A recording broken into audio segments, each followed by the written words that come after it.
Do you know anybody who's stubborn? I can almost see some of you through the camera just going, yes, let me tell you about such and such a person. Well, in Deuteronomy chapter 2, Moses reminds the Israelites of somebody that they came across who was stubborn and obstinate, Sihon, king of Heshbon.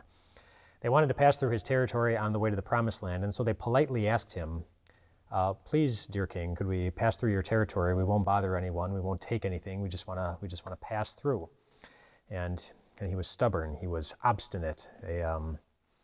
He didn't allow them to go through. But there's an interesting line at the end of Moses recounting this section for the Israelites where it says that God is actually the one who caused him to be stubborn and obstinate. Now, to what degree, I don't know. Often when God hardens somebody's heart, they've already begun to do it on their own. Like they've shown enough times all on their own that they want nothing to do with God. And then like Pharaoh, where it says that Pharaoh had hardened his heart when they were still slaves and when the Israelites were trying to escape Egypt.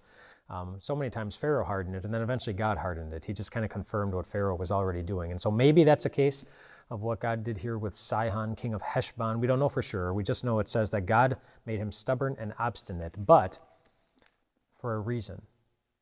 And here's the reason. It says, God had made his spirit stubborn and his heart obstinate in order to give him into your hands. That's what Moses told the Israelites.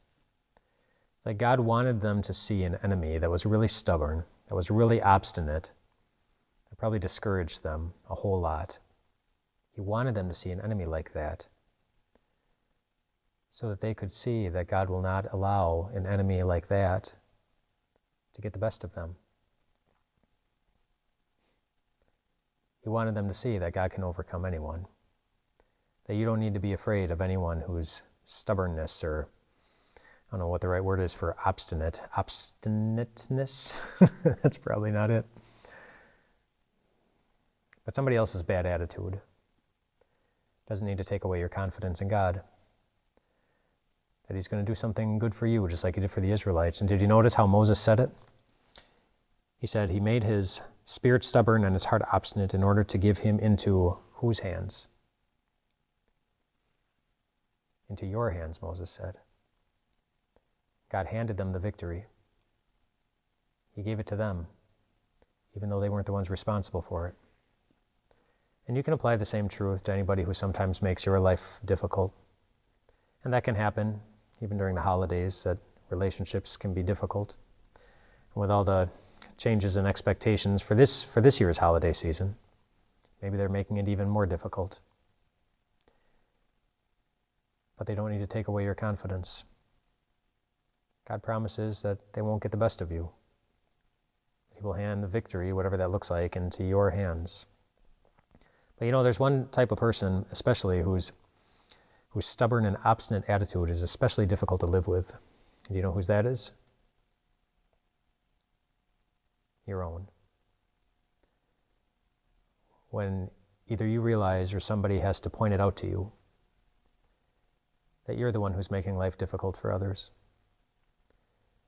That in this world where everything is changing, you're the one who's letting it get the best of your emotions. You're the one who's discouraging. You're the one who's bringing people down. It's you. And I don't think you ever want to be that person. And yet sometimes we all are. And if you doubt that, then open up to Romans chapter 7, where the Apostle Paul talks about the wrestling match that was going on in his own heart, with his desire to do good and his desire to be good versus his ability to actually always carry it out. It was so frustrating to him that even as he was writing it, he just erupted in a phrase. You know, you can almost see him just scream off the page that he was writing. He said, who will rescue me from this body of death? And isn't that sometimes how you feel when you look at yourself and you see the worst parts? Or again, when somebody has to point them out to you. You feel like you're trapped in a body of death. Which is why it's wonderful that Paul reminds himself and reminds us that just like God did for the Israelites when they were dealing with someone stubborn and obstinate who was not them, when we're dealing with someone stubborn and obstinate who is me. He says, thanks be to God, because he gives us the victory through our Lord Jesus Christ.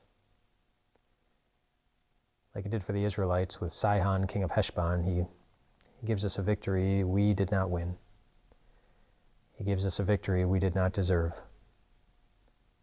And he always will. He always treats us with grace, his greatest grace.